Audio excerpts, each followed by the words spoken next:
क्या आपको वो वक्त याद है कि जब हर बॉलीवुड मूवी की स्टोरी सिर्फ ये होती थी कि हीरो ने हीरोइन की इज़्ज़त बचानी है और विलन ने उसी हीरोइन की इज़्ज़त लूटनी है। और जब वो पूरी मूवी में हीरोइन की इज़्ज़त बचा लेता है और विलन को मार देता है तो उनकी आपस में शादी हो जाती है। लेकिन आजकल की बॉलीवुड मूवीज़ के अंदर हीरो का सबसे मेन गोल होता है कि उसने खुद हीरोइन की इज़्ज़त लूटनी है, और जैसे ही उनके दरमियान बातचीत शुरू होती है तो सबसे पहले हीरो हीरोइन की इज़्ज़त लूटता है और उसके बाद वहाँ से कहानी शुरू होती है। ये स्टोरीज़ जो 20 साल पहले होती थी या आज 20 साल बाद होती हैं, ये दोनों ही गलत हैं। और सिर्फ इसी तरह की कहानियाँ नहीं बल्कि पूरा बॉलीवुड और तमाम फिल्म इंडस्ट्रीज़ ने कहीं ना कहीं पाकिस्तान, इंडिया और तमाम ममालिक जहाँ पर मूवीज़ देखी जाती हैं वहाँ पर शादियों को डिले करवाया है। सदियों से ये माना जाता था कि शादी के बाद असल मोहब्बत का आगाज़ होता है। शादी फर्स्ट स्टेप है, मोहब्बत सेकंड स्टेप है। लेकिन मूवीज़ ने हमें ये सिखाया कि प्यार कमिटमेंट से पहले होना बहुत ज़रूरी है। जब तक आपको प्यार नहीं हो जाएगा, आपकी परफेक्ट केमिस्ट्री एक दूसरे के साथ नहीं हो जाएगी, तब तक आप कमिटमेंट नहीं कर सकते। जिसकी वजह से लोग कमिटमेंट को एक आखिरी स्टेप समझना शुरू हो गए, पहले के बजाय। जो सदियों से हो रहा था वो बदला गया। और इसी तरह से मूवीज़ ये भी बताती थी कि जब तक बहुत ज़्यादा पैशन ना हो, बहुत शदीद मजनू वाली मोहब्बत ना हो, तब तक शादी नहीं हो सकती। जबकि रिसर्च ये बताती है कि शादियाँ वो सक्सेसफुल रहती हैं जिनके अंदर ट्रस्ट हो, जिनके अंदर फ्रेंडशिप हो, जिनके अंदर वो कमिटमेंट का एहसास हो कि हमने ये शादी निभानी ही निभानी है, ना कि इंटेंस पैशन या मजनू वाली मोहब्बत की वजह से शादियां सक्सेसफुल रहती हैं। उसके बाद फिर बॉलीवुड मूवीज़ ने इतनी ज़्यादा अनरियलिस्टिक किस्म की एक्सपेक्टेशन सेट कर दी हैं कि लड़की को कैटरीना कैफ की तरह से खूबसूरत होना चाहिए, लड़के को राज मल्होत्रा की तरह बहुत अमीर होना चाहिए। उसके बाद फिर रोमांस इतना परफेक्ट हो कि जब तक कोई शाहरुख खान की तरह से रोमांस नहीं करेगा तब तक उस लड़के के साथ शादी हो ही नहीं सकती। फिर शादी इतनी ज़्यादा महंगी होगी, इतनी ग्रैंड होगी, लड़की के घर वाले लड़के के घर वाले सारे नाच रहे होंगे, सारे खुशियाँ मना रहे होंगे, सब एक दूसरे से गले मिल रहे हैं, कोई मसला मसाइल नहीं है, सब कुछ बहुत परफेक्ट है, डेस्टिनेशन वेडिंग भी हो सकती है। ये सब बेयर मिनिमम स्टैंडर्ड सेट कर दिए गए हैं। उसके बाद हर एक कहानी में या तो लड़की सिंघानियाज़ की बेटी होगी जो बहुत अमीर होगी और लड़का रिक्शे वाला होगा, या फिर लड़का जो है वो कपूर्स का 1000 करोड़ का मालिक होगा और लड़की एक किसान की बेटी होगी। जिसकी वजह से हर एक लड़का और हर एक लड़की इंतज़ार कर रहे हैं कि किसी बहुत अमीर लड़के या अमीर लड़की का रिश्ता आएगा तभी हमने शादी करनी है। जबकि रिसर्च हमें बताती है कि जब आप इस इंतज़ार में बैठते हैं कि इससे बेहतर कोई और आएगा, बेहतर ऑप्शंस अभी आगे हैं, तब कमिटमेंट बहुत मुश्किल हो जाती है और शादियां डिले हो जाती हैं। उसके बाद फिर इन मूवीज़ ने बॉयफ्रेंड गर्लफ्रेंड कल्चर को इतना नॉर्मलाइज कर दिया है कि लड़के और लड़कियां अब शादी से ज़्यादा गर्लफ्रेंड्स और बॉयफ्रेंड्स ढूंढ रहे हैं कि वो मिलें हमें, हम उनके साथ ज़िंदगी गुजारें, लिव इन रिलेशनशिप में रहें। जिसकी वजह से उनका वो रिलेशनशिप पीरियड भी बहुत लंबा होता है, उसके बाद ब्रेकअप होता है, वो पीरियड भी बहुत लंबा होता है, और इन्हीं सारे चक्रों में शादियाँ बहुत ज़्यादा डिले हो जाती हैं। फिर बॉलीवुड मूवीज़ ने इस तरह के टॉक्सिक किरदारों को इतना ज़्यादा ग्लोरीफाई किया है कि आजकल लड़के और लड़कियां टॉक्सिक लोगों के पीछे भागना शुरू हो गए हैं।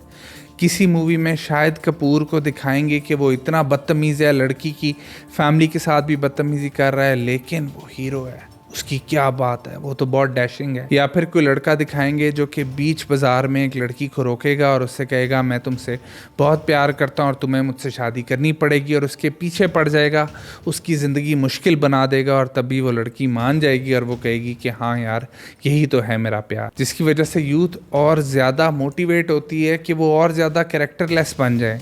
वो कैरेक्टरलेस होंगे तो उन्हें लड़कियां पसंद करेंगी, और लड़कियां रियल लाइफ में ऐसे लड़कों को पसंद नहीं करती, जिसकी वजह से लड़के भी कुंवारे रह जाते हैं कि कोई लड़की नहीं मिलती, और लड़कियां भी कुंवारी रह जाती हैं क्योंकि अच्छे लड़के नहीं होते। फिर हर एक बॉलीवुड मूवी के एंड पर जब शादी होती है तो लिखा आता है and they lived happily ever after.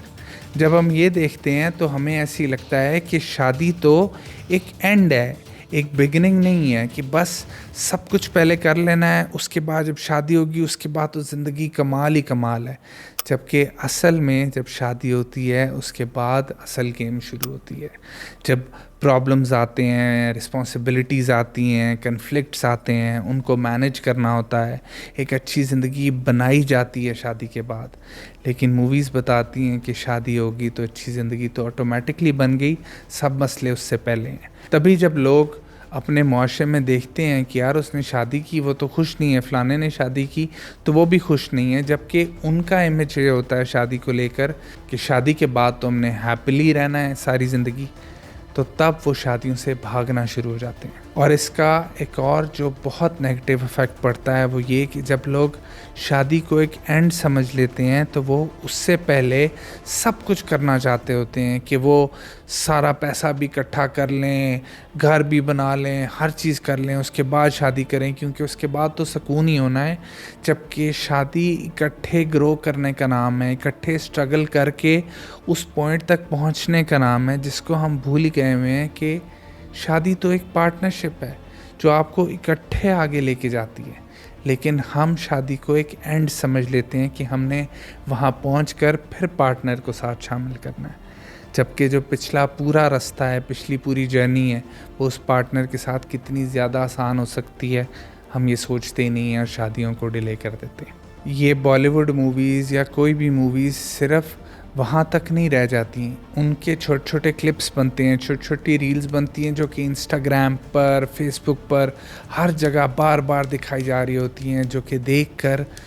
वही मैसेज बार बार जाता है कि यार शादी तो ऐसी होती है, शादी में तो लड़की भी इतनी प्यारी होती है, शादी में तो लड़का भी इतना अमीर होता है, शादी में तो ये होता है वो होता है। और फिर आप अपनी जब रियल लाइफ को देखते हो तो आपको लगता है कि यार मेरी तो ज़िंदगी बहुत ख़राब है, मुझे तो वैसा पार्टनर भी नहीं मिल रहा, मुझे वैसी अपॉर्चुनिटीज़ भी नहीं मिल रही, और वो चीज़ आपको डिप्रेशन में लेके जाती है,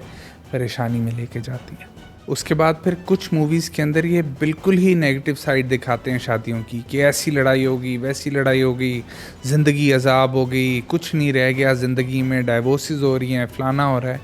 तो दो एक्सट्रीम्स के ऊपर मूवीज़ चल रही हैं, या तो सब कुछ बहुत अच्छा है या तो सब कुछ बहुत ख़राब है, जिसकी वजह से लोग प्रैक्टिकली जैसे शादियां होती हैं, जैसी मोहब्बत होती है, उसको समझ ही नहीं पा रहे। उन्हें पता ही नहीं चल रहा कि शादी असल चीज़ क्या है और इसे चलाना किस तरह है, जिसकी वजह से वो शादियों से घबरा जाते हैं, क्योंकि वो कंफ्यूज्ड होते हैं शादी के बारे में, और तभी शादियां डिले हो जाती हैं। उसके बाद फिर लव एट फर्स्ट साइट को और फिज़िकल अपीयरेंस को इतना ज़्यादा प्रमोट किया जाता है कि लोग ये समझते हैं कि सिर्फ फिज़िकल एट्रीब्यूट्स ही वो चीज़ हैं जो उनको पसंद आने चाहिए शादी के अंदर। वो कंपैटिबिलिटी को, वैल्यूज़ को, इन सब चीज़ों को अंडरमाइन कर देते हैं, जिसकी वजह से उन्हें अपने मनपसंद फ़िज़िकल एट्रीब्यूट्स की औरत मिल ही नहीं रही होती, और जब वो मिलती है उसके साथ 4 दिन रहते हैं तो उनको लगता है कि हमारी तो ज़िंदगी ख़राब हो रही है। इन दी एंड वो शादी से बिल्कुल ही भाग जाते हैं और शादियां डिले होती जाती हैं। तो इसलिए सिर्फ यही चीज़ें नहीं, बल्कि आप कोई भी मूवी उठाएंगे वो सिर्फ एक मूवी है, वो बहुत सारे ऐसे मैसेजेस देती है जो कि हमारे सबकॉन्शियस में जाते हैं और उनका रियलिटी से कोई ताल्लुक़ नहीं होता, और उनकी बेस के ऊपर हम अपने ज़िंदगी के फ़ैसले कर रहे होते हैं। तो इसका हल ये नहीं है कि आप मूवीज़ देखना छोड़ दें, लेकिन इसका हल ये है कि आप जब भी कोई मूवी देखें हमेशा याद रखें कि ये सिर्फ़ एक कहानी है, क्योंकि फ़िल्म इंडस्ट्रीज़ वाले आपकी ज़िंदगी का बेड़ा गर्क करने पर तुले हुए हैं, क्योंकि उन्होंने सिर्फ अपना मंजन आपको बेचना है। तो ये हमारी अपनी ज़िम्मेदारी है कि हम किस तरीके से इस पूरी चीज़ से बच सकें